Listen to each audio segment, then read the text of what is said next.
Salut à toutes et à tous, bienvenue sur ma chaîne Ciné Série Galaxy, ça me fait plaisir de vous retrouver aujourd'hui pour ce top 10 séries 2020. Alors un top subjectif, je ne le répéterai jamais assez, ce sont mes goûts, mon top, mes séries préférées de cette année. Il y en a beaucoup que j'ai regardé où j'ai pas pu faire la critique, il y a beaucoup de séries que j'ai regardées qui sont des séries en cours, donc vous ne trouverez pas par exemple The Walking Dead saison 10 parce que il faudrait que je parle de toutes les autres saisons avant ça, donc il n'y aura pas de séries qui ont commencé depuis un bon moment. C'est des séries qui ont commencé soit cette année, soit l'année dernière et qui sont disponibles seulement cette année ou bien dont on arrive à la saison 2 ou 3 éventuellement. Donc des nouvelles séries en gros de l'inédit et bien évidemment des séries que j'ai aimées. Et je vais essayer de vous les défendre, sachant que vous pouvez retrouver les critiques de quasiment toutes les séries dont je vais vous parler. Vous pouvez retrouver les critiques sur ma chaîne. Ce sont des séries qui sont disponibles toutes en français, soit sur des plateformes légales, soit illégales. Pour ce qui est de plateformes légales, il y en a certaines sur Disney+, d'autres sur Amazon, d'autres sur Netflix, d'autres qui ont été diffusées à la télévision. Vous devriez en avoir entendu parler. Si ça n'est pas le cas, j'espère vous faire découvrir de petites pépites.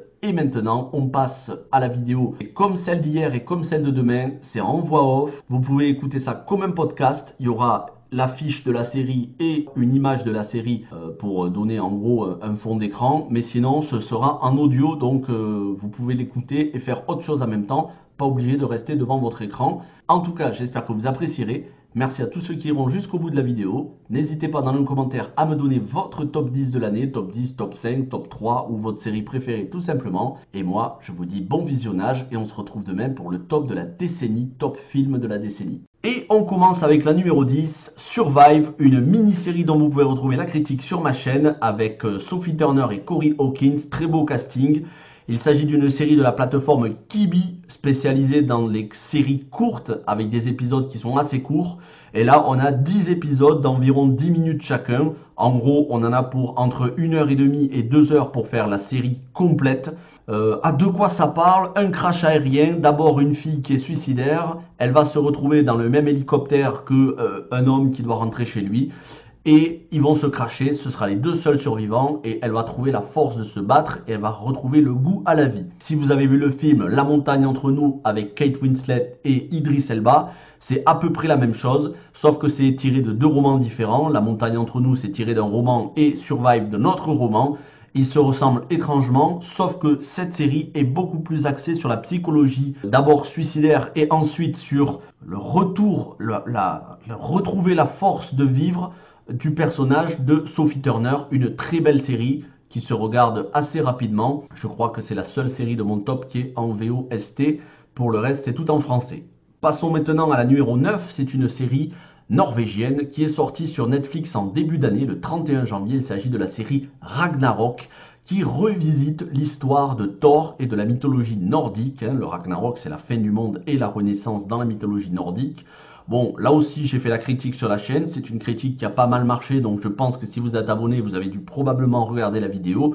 Si ça n'est pas le cas parce que vous découvrez la chaîne, allez voir cette critique. Je suis un des seuls à en avoir parlé, en tout cas à en avoir parlé en bien. Je ne dis pas que je suis le seul, il y en a d'autres. Mais c'est vrai que pour le coup, j'en avais parlé assez rapidement de la série dès qu'elle était sortie, parce que j'avais trouvé que c'était une manière assez fraîche de raconter le Ragnarok. Ça change de Marvel. Parce que Marvel, j'ai beau aimer le MCU, mais c'est un petit peu du n'importe quoi, leur manière de raconter la mythologie nordique. Là, pour le coup, c'est une série norvégienne, avec des acteurs norvégiens qui savent de quoi ils parlent, qui maîtrisent leur sujet. On a des paysages qui sont magnifiques, des acteurs qui sont impeccables. Donc Ragnarok, une très bonne série. Autre série Netflix, cette fois-ci la numéro 8, une série qui malheureusement a été annulée au bout d'une saison, la série Messiah, ou Messia si vous préférez. C'est une série qui est un mix entre Homeland et, j'ai envie de dire, du mystique, pas du mystique, mais de l'ésotérique. Le pitch, c'est quoi? Un jeune homme qui ressemble au Messie, qui ressemble à Jésus, qui semble être Jésus ressuscité. Il se fait appeler le Messie, il arrive en Palestine, ça va créer des tensions diplomatiques entre la Palestine et Israël. Une agent de la CIA va être dépêchée pour enquêter sur lui. Un agent du Mossad, joué par Tomer Sisley, l'agent de la CIA, c'est Michelle Monaghan, la femme de Tom Cruise dans Mission Impossible 3, si vous remettez pas. Et donc les deux, au final, vont faire équipe, cet agent de la CIA et cet agent du Mossad, pour enquêter sur la véritable identité de ce jeune donc qui se fait passer pour le Messie et qui veut unifier les peuples. Pour quel but? Est-ce que c'est dans un but de révolution politique ou est-ce que c'est vraiment le Messie réincarné? Ça, je vous laisse regarder la série, le regarder jusqu'au bout, jusqu'aux dernières scènes. C'est vraiment dommage, la série a été annulée. Pendant longtemps, une saison 2 était programmée, mais malheureusement, avec le Covid, c'est tombé à l'eau. Ça n'empêche que c'est une série assez agréable à regarder. Et si vous avez fini de regarder des séries du style Homeland et que vous n'avez pas grand-chose à vous mettre sous la dent en matière d'espionnage, c'est un bon compromis. Numéro 7, j'en ai fait la critique, alors cette fois-ci, vidéo après vidéo, semaine après semaine, il s'agit de The Walking Dead World Beyond. Je ne vais pas m'étendre sur The Walking Dead World Beyond, vous pouvez retrouver mes vidéos sur les 10 épisodes. C'est une série que j'ai beaucoup aimée, dont la fin de la saison m'a déçu, mais je n'en oublie pas pour autant toutes les qualités. Pour moi, c'est quelque chose de frais. Ça faisait longtemps que j'avais pas vu quelque chose d'aussi frais en matière de The Walking Dead. C'est meilleur que Fear the Walking Dead, en tout cas ces 2 dernières saisons, enfin la saison 4 et 5, je compte pas la 6. C'est meilleur aussi que beaucoup de saisons de The Walking Dead, la série mère. Ça n'est que mon avis, c'est une série qui s'est fait charcuter, mais quand je dis charcuter, elle s'est fait descendre par beaucoup de youtubeurs spécialisés en The Walking Dead en France, parce qu'aux États-Unis, elle était plutôt appréciée quand on regarde les réactions des youtubeurs américains. Moi, je l'ai beaucoup appréciée, je suis pas non plus naïf, je vois les défauts. D'ailleurs, je m'y suis attardé dans la dernière vidéo que j'avais fait sur les épisodes 9 et 10. Ça n'empêche que j'ai une certaine affection pour cette série, dont je me suis attaché au personnage. Numéro 6, La Révolution, série Netflix. Là aussi, j'ai fait la vidéo de critique, c'est une vidéo qui a bien marché. Je suis très content d'ailleurs qu'elle ait bien marché. Une série passionnante à partir du troisième épisode. Là, ça commence vraiment à être un régal. C'est une relecture de la Révolution française sous l'angle fantastico-horrifique. Est-ce que c'est du zombie? Est-ce que c'est du vaudou? Si vous avez vu la série, vous savez de quoi il s'agit. Si vous avez vu ma critique, ça vous donne des indices, mais c'est vraiment une très très bonne série avec des acteurs français géniaux. Marilou Ossilou en tête et Amir El Kassem. Les deux sont très bons. De toute façon, tout le casting est très bon. Donc, je ne peux que vous encourager à voir cette série. Numéro 5, maintenant, on entre dans le top 5. Manifeste, saison 2. Alors, Manifeste, je suis très content parce que là aussi, je suis un des seuls youtubeurs français à en avoir parlé. Et j'ai vanté cette série que je considère meilleure que Lost. J'ose le dire, je sais qu'il y en a beaucoup qui préfèrent Lost. Il y en a beaucoup pour qui Lost, c'est inattaquable. Mais moi, j'étais un fan absolu de Lost et j'ai été cruellement déçu sur les dernières saisons parce que malheureusement, les scénaristes ne savaient pas où ils allaient. Ils écrivaient au petit bonheur la chance, un jour après l'autre. On ne sait pas où on va, on écrit, on laisse des pistes en suspens, on répond pas aux questions. Ça, c'est Lost, c'est vraiment dommage. Mais au moins, Manifeste, le créateur de la série, il a déjà le corps principal de sa série. Il sait combien de saisons il veut faire, il a déjà l'intrigue et ça se voit. Il y a une certaine cohérence entre les saisons et au niveau de l'intrigue. Et cette saison 2 est encore meilleure que la saison 1. Surtout qu'elle fait un petit peu moins d'épisodes. Donc le rythme est plus, j'ai envie de dire, plus efficace. 13 épisodes pour cette saison 2 de Manifeste. Numéro 4. Et là, c'est une série, j'espère franchement que vous allez la regarder. Si vous êtes fan de Vikings, vous devriez adorer cette série. Il s'agit de Beforeigners. Beforeigners, c'est quoi? C'est des Vikings et des personnages d'autres époques. Il y a aussi des personnages de la préhistoire, des personnages du 18e, 19e siècle, mais principalement des Vikings qui débarquent via un nœud temporel, enfin via une sorte de passage temporel à notre époque, au 21e siècle. Et ça va être compliqué pour eux, il va falloir qu'ils s'habituent à une nouvelle culture. Ils débarquent en Norvège, c'est une série norvégienne. Vous allez avoir des flashbacks avec des batailles de Vikings. Vous allez voir donc une enquête policière avec une Viking qui fait équipe, une Viking qui s'est habituée à la vie moderne, mais qui fait équipe avec un policier donc du 21e siècle. C'est une série beaucoup plus profonde qu'il n'en a l'air. C'est pas juste de l'action, il y a aussi de la réflexion. Il y a pas mal de réflexions sur justement l'immigration, l'acceptation des différentes cultures, mais il y a quand même une grosse intrigue fantastico-science-fiction policier.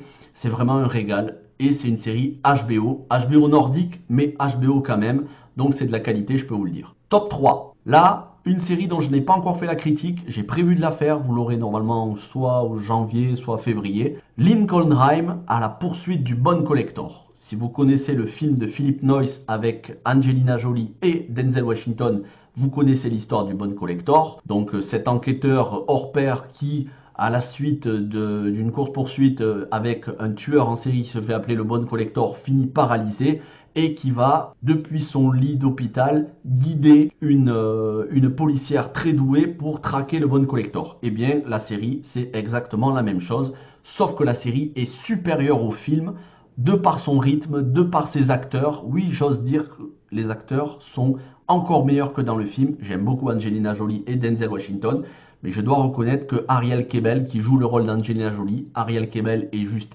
excellente. L'acteur dont j'ai oublié le nom, qui remplace donc Denzel Washington, lui aussi est très bon. À côté de ça, on a un casting qui est vraiment... On a une équipe, ils ont tous leur personnalité. Il y a du suspense, il y a du tragique, du dramatique. Parfois c'est violent, mais pas trop, juste ce qu'il faut. Le tueur qui fait le Bone Collector est glaçant, vraiment.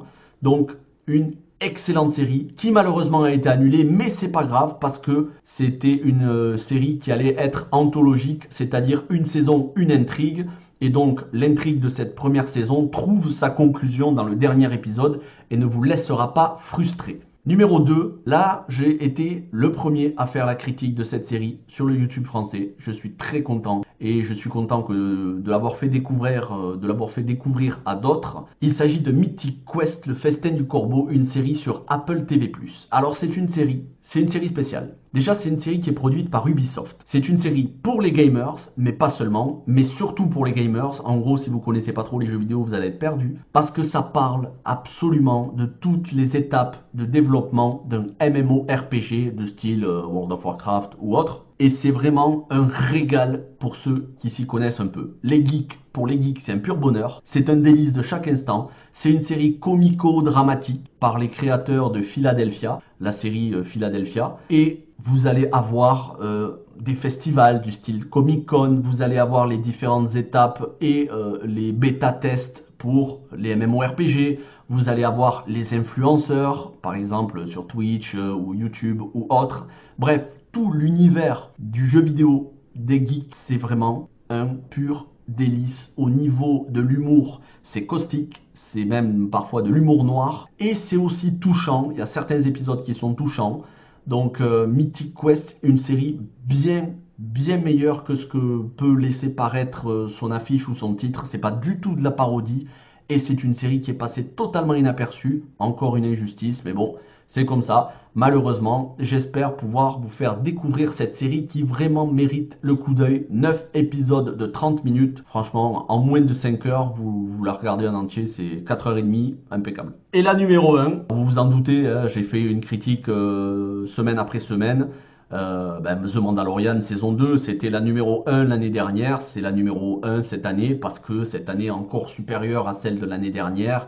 Cette série, j'ai envie de dire, je vais pas rentrer dans les détails, j'ai fait des vidéos 100% spoilers, une pour chaque épisode, donc allez voir mes vidéos. Voilà, The Mandalorian, je n'ai qu'une seule chose à dire, merci Jon Favreau et Dave Filoni de nous avoir réconciliés, en tout cas pour ma part, de m'avoir réconcilié totalement avec Star Wars. J'avais perdu ma passion de fan, pas totalement, mais j'avais perdu ma passion de fan après la post-logie, parce que l'épisode 7 et 8 m'avaient donné un grand coup derrière la tête au niveau de la déception. Et là, je retrouve l'amour que j'ai pour Star Wars, mon amour d'enfant, mon amour d'adolescent, de gamin qui faisait sauter les cours pour aller voir La Menace Fantôme, l'attaque des clones au cinéma. Donc j'ai retrouvé cette passion de Star Wars, j'ai retrouvé ce respect à George Lucas que j'avais perdu, enfin qu'on avait perdu avec la post-logie. Et donc merci beaucoup Jon Favreau et Dave Filoni, ils ont réussi un miracle. Quand on perd la magie, la passion et qu'on arrive à la retrouver, c'est très rare et ils ont réussi à faire ça avec The Mandalorian. Donc je ne tarirai jamais d'éloges sur cette série et bien évidemment toutes les autres séries Star Wars qu'il va y avoir, j'ai hâte de les découvrir. Voilà, c'était mon top 10. Maintenant, si je devais faire un flop, étant donné que je n'ai pas assez de séries pour faire un flop, je vais vous dire la seule série de l'année qui m'a déçu, mais réellement déçu. Il s'agit d'une mini-série Devs de Alex Garland, et pourtant j'aime beaucoup Alex Garland, j'ai bien aimé Ex Machina, enfin j'ai surkiffé Ex Machina et j'avais bien aimé Annihilation avec Nathalie Portman, mais Devs, pour moi, Très clairement, hein, c'est perso, hein. Il y en a certains qui auront aimé cette série, qui la trouveront intelligente, mais pour moi c'est une arnaque intellectuelle, Devs. C'est une série qui se prend pour quelque chose d'intelligent alors que ça ne l'est pas. C'est une série qui parle beaucoup pour au final pas grand chose d'intéressant, avec des incohérences, avec un jeu d'acteurs qui parfois oscille entre l'excellent et l'agaçant. Donc vraiment, pour moi c'était une grosse déception. Voilà, la seule série de l'année où je peux dire que vraiment j'ai pas aimé. Devs, la mini-série de Alex Garland. Bref, on va pas rester sur du négatif. Tout ça pour vous dire que il y a eu beaucoup de bonnes séries cette année. Il y en a d'autres dont j'ai pas encore parlé parce que je suis en train de vous préparer les critiques. Elles arrivent au mois de janvier, février, en tout cas depuis du début de l'année jusqu'au printemps. On se retrouve donc très vite, hein, dans quelques jours pour ces séries-là. Et on se retrouve surtout demain pour le top film de la décennie. Ce sera une grosse vidéo de 20-25 minutes. J'espère que vous la regarderez en entier. Je vous mettrai des timecodes, un par année. Comme ça, vous pourrez zapper entre les années. Si vous voulez regarder 2014 avant 2020 ou 2011 avant 2018, vous aurez le choix. Merci à tous ceux qui auront regardé cette vidéo en entier. Moi, je vous dis passez une bonne journée, une bonne semaine. Ciao tout le monde!